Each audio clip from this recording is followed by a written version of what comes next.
Hello everyone, today I'll be showing you how to make these cute flower coasters. These are actually very simple to make and are great for gifting. For supplies, we will need any size 4 yarn, and you'll need 3 different colors, which I chose white, green, and purple. Then you'll need a 4.5mm crochet hook, a darning needle, and scissors. To start, I'll be using the white yarn, which I'll be using for the center of the coaster. And then I'll be making a slip knot. Then I'll be making a magic ring or magic circle. For those who don't know how to make one, let me just show you this in slow motion. So you're first going to hold it exactly the way that I'm doing it. My left hand is on top of my right. I hold the yarn and twist it like so. And then my right hand grabs some more yarn from the left until it's able to make 2 loops. So as you can see, my left hand is holding the 2 loops, and there it is. And then I'm going to grab my crochet hook and insert it onto the top loop. And then after that, I just do a chain 1, I turn the loop, and there is my magic circle. So now I'm just making 6 single crochets into this magic ring before I cinch it closed. By the way, if you're a beginner and would like a more in-depth tutorial on the specific stitches and techniques, like if you're just starting out, I made a video on it, which I will be linking down in the description. It's called Crochet 101 for beginners. And I also made a bunch of shorts that will give you tutorials on each specific stitch one at a time. Now back to the tutorial. After we do the 6 single crochets inside this magic circle, we're going to cinch it closed by pulling on the string. And then we're going to find the very first single crochet that we made. We insert our hook into that stitch and then make a slip stitch. After making this slip stitch, we're going to chain 1 and then we're going to start our second row. For our second row, we're going to insert 2 single crochets into every single one of those 6 single crochets that we did, and we're going to be ending with 12 single crochets overall. When you put 2 single crochets inside just one stitch, you call that an increase because it increases the amount of stitches per row.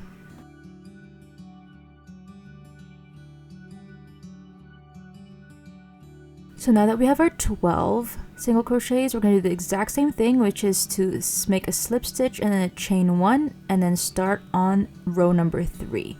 For row number 3, we're going to do 1 single crochet and then 1 increase. So we're going to do 1 single crochet and then an increase on the next stitch, and you're going to continue that until you get to the end of the row.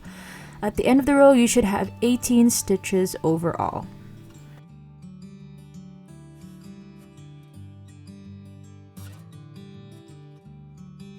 Now as we get to the end of this row, remember that after every row we do a slip stitch and then we do a chain 1 to start on the next row.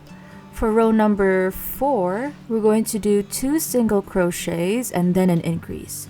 2 single crochets and then an increase. So here I'm doing 1, 2, and then an increase onto the next one. Again, 1, 2, and then an increase on the next one.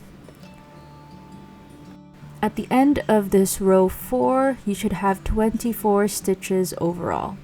And then at the end of the row, make sure you do the same thing that we do after every row, which is make a slip stitch and then a chain 1 in order to start the next row.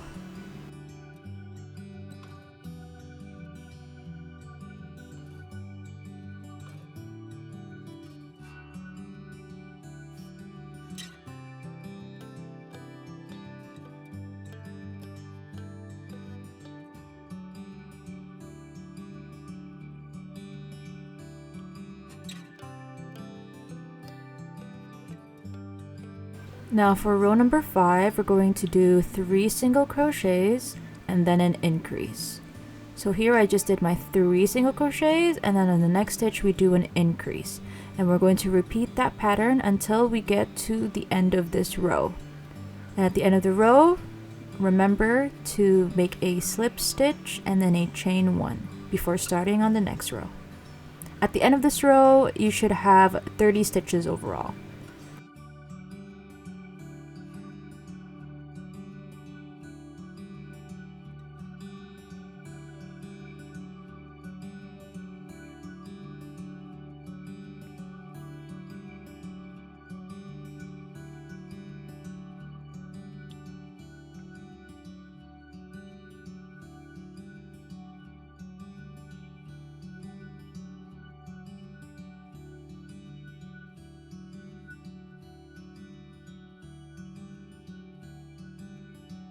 Now as you're working, you might notice that it's going to start to cone a little bit, but that's okay, you could just flatten it with your hand. Now we're going to change colors, so I just made a chain 1 before cutting off the yarn. And then we're going to move on to our green yarn.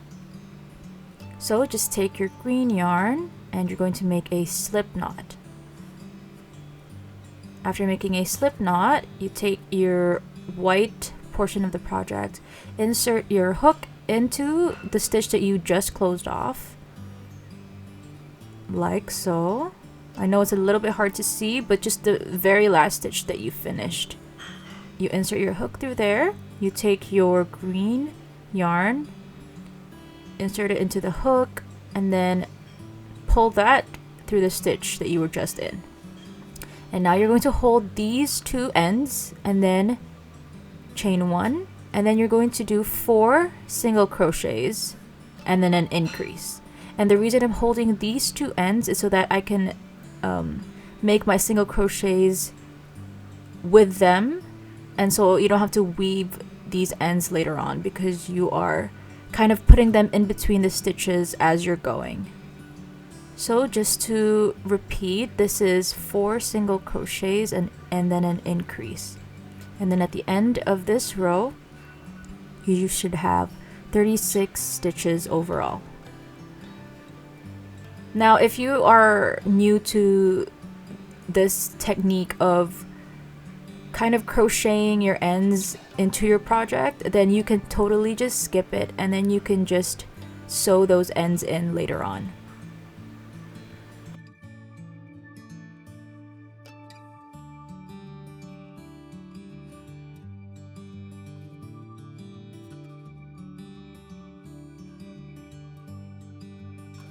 Okay, so now that we're nearing the end of the row, we're just going to do the exact same thing, which is slip stitch and chain 1. But then we're going to change into our last color, which is purple.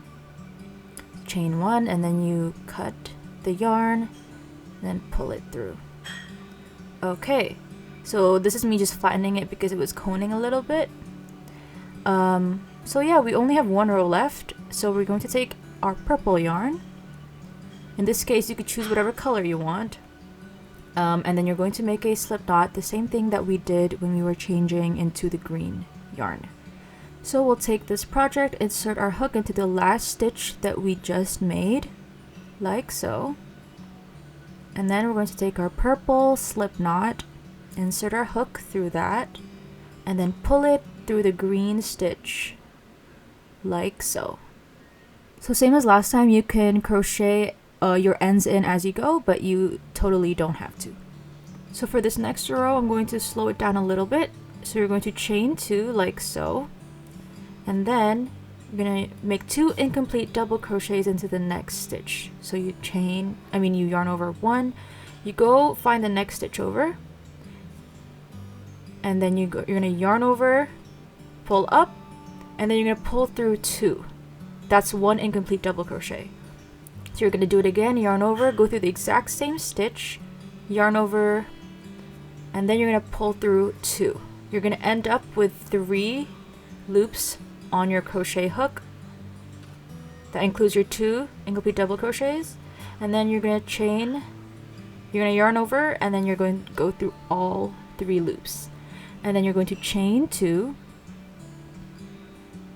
And then after that, you're just going to make a slip stitch into the next stitch over. Right there. And after that, you just created 1 petal.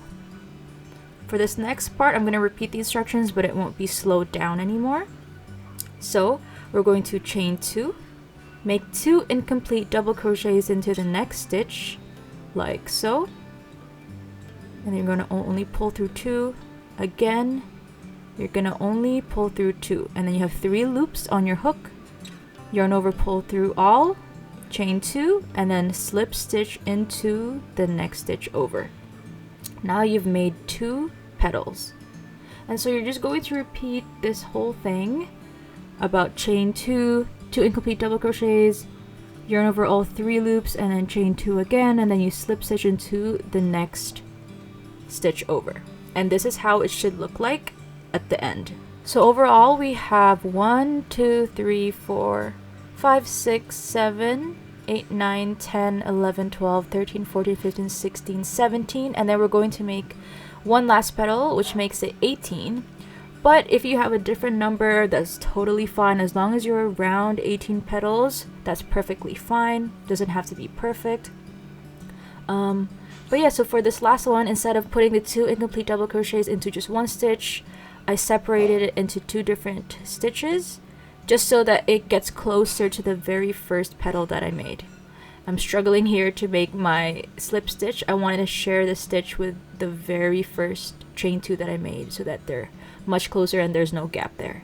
So I just made a slip stitch, and then I chained 1, and then I cut off the yarn. And here you have the finished coaster. You're just going to weave in the ends, but that's basically it.